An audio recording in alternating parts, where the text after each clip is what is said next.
नमस्कार, आपके साथ मैं हूं Surabhi Sharma. Full and final की करने जा रहे हैं शुरुआत। बड़ी खबरों पर हमारी नजर रहेगी, लेकिन इस बीच मिडिल ईस्ट में महायुद्ध क्यों, खबर पर डिटेल जानकारी होगी। लेकिन उससे पहले वॉर ब्रेकिंग, नॉर्थ गाजा में वापस लौट रहे हमास लड़ाके। पहली बड़ी खबर, नॉर्थ गाजा से एश्केलोन पर रॉकेट अटैक। आईडीएफ ने रॉकेट हमला करने वाले हमास लड़ाके को किया ढेर।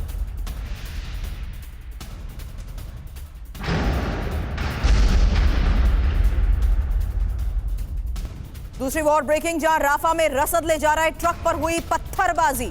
इजिप्ट से हमास को रसद पहुंचाने के आरोप। आपको बता दें, फिलिस्तीनियों को नहीं मिल रही है मानवीय सहायता।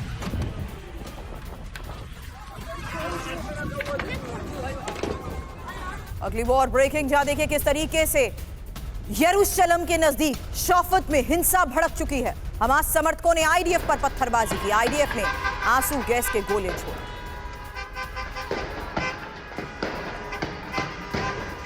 हालात अचानक बिगड़ गए जब बीच सड़क पर आंसू गैस के गोले दागे गए।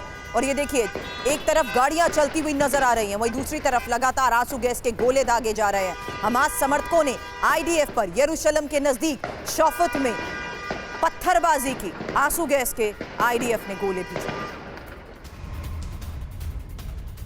और अब वेस्ट बैंक में आईडीएफ और हमास समर्थकों के बीच झड़प को लेकर खबर, जहां तुलकर्म में आईडीएफ के काफिले पर हमला हुआ और फायरिंग से दहला तुलकर्म का ये इलाका। तस्वीरें देखिए।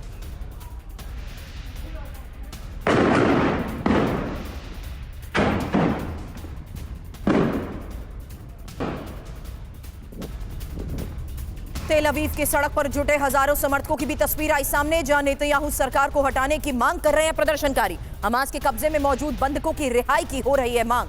एक बार फिर से जोरदार प्रदर्शन, बड़ी संख्या में सड़क पर मौजूद प्रदर्शनकारियों की यह तस्वीर देखिए। हमास के कब्जे में मौजूद बंधकों की रिहाई की कर रहे हैं मांग।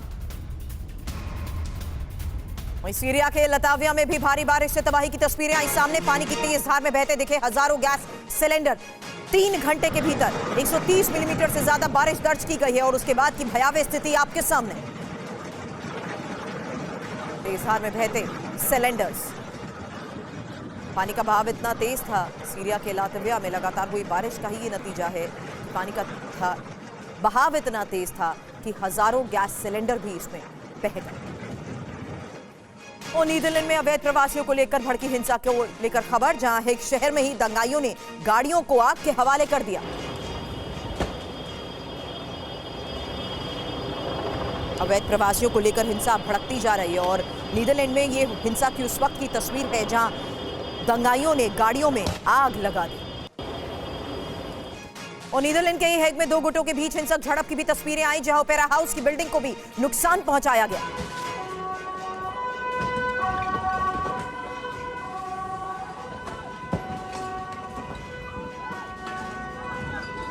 दो तस्वीरें एक साथ आपके सामने, जहां देखिए नीदरलैंड से ही एक तरफ जहां भयानक आग की ये तस्वीरें सामने आई, वहीं ओपेरा हाउस को कैसे हिंसक झड़प में गुटों ने नुकसान पहुंचाने की कोशिश की, उसकी तस्वीर देखिए। लगातार हो रहे पथराव का ये नतीजा था कि जगह जगह हालात बिगड़ते जा रहे थे और इन पर काबू पाने की भी जद्दोजहद हो रही थी।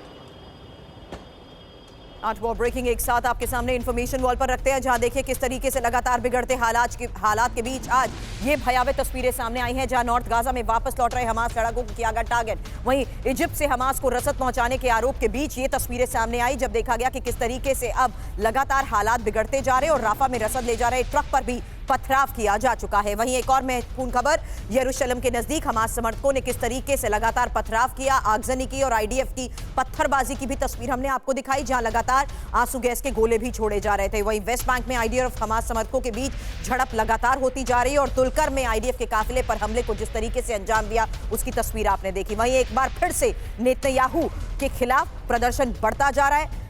बंधकों की रिहाई की मांग को लेकर एक बार फिर से लोग सड़क पर उतर आए हैं। वहीं बड़ी खबर यह भी आई कि तेज धार में किस तरीके से सीरिया में हुई बारिश के बाद हजारों सिलेंडर तबाह हो गए, पानी में बहते नजर आए। वहीं नीदरलैंड से 2 बड़ी खबरें आखिर में आपने देखी, जहां दंगाइयों ने किस तरीके से आग के हवाले कर दिया पूरे इलाके को, इलाके में खड़ी सभी गाड़ियों को आग लगा दी। वहीं हेग में 2 गुटों के बीच झड़प, जहां ओपेरा हाउस पर भी नुकसान पहुंचाने की कोशिश की गई और लगातार पथराव होता रहा। अब 4 बजे ये 4 बड़ी खबरों की मिडिल ईस्ट से लेकर यूरोप और ताइवान तक बढ़ते जंग के दायरे में नजर।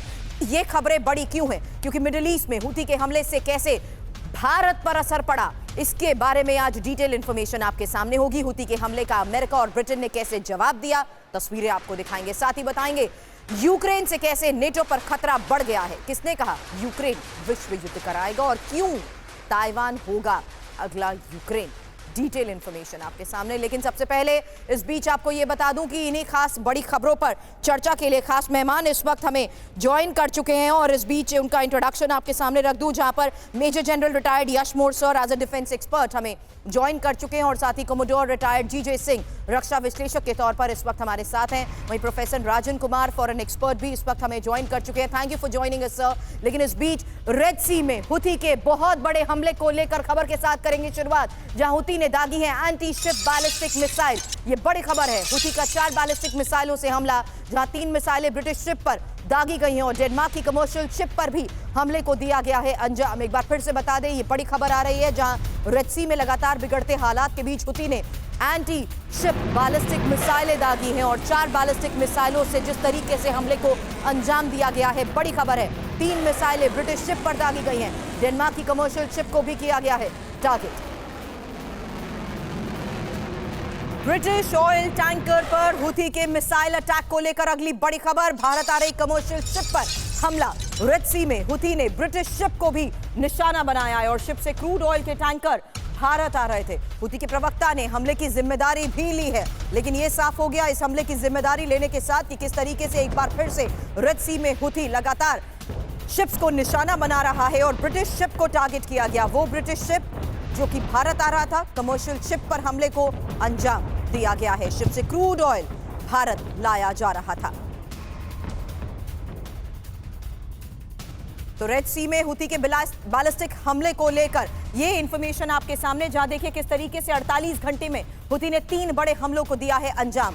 ये इंपॉर्टेंट लोकेशंस हैं। अदन की खाड़ी में ब्रिटिश बल्क कैरियर पर मिसाइल अटैक किया गया। रेड सी में ब्रिटिश ऑयल टैंकर पर बैलिस्टिक मिसाइल से हमले को अंजाम दिया गया। रेड सी में ही डेनमार्क की कमर्शियल शिप पर मिसाइल अटैक हुआ है। हुती ने करीब 6 मिसाइलों से 3 जहाजों को निशाना बनाया है और यूएस मीडिया के हवाले से जिस तरीके से इन हमलों को लेकर बड़ी इंफॉर्मेशन शेयर की जा रही है,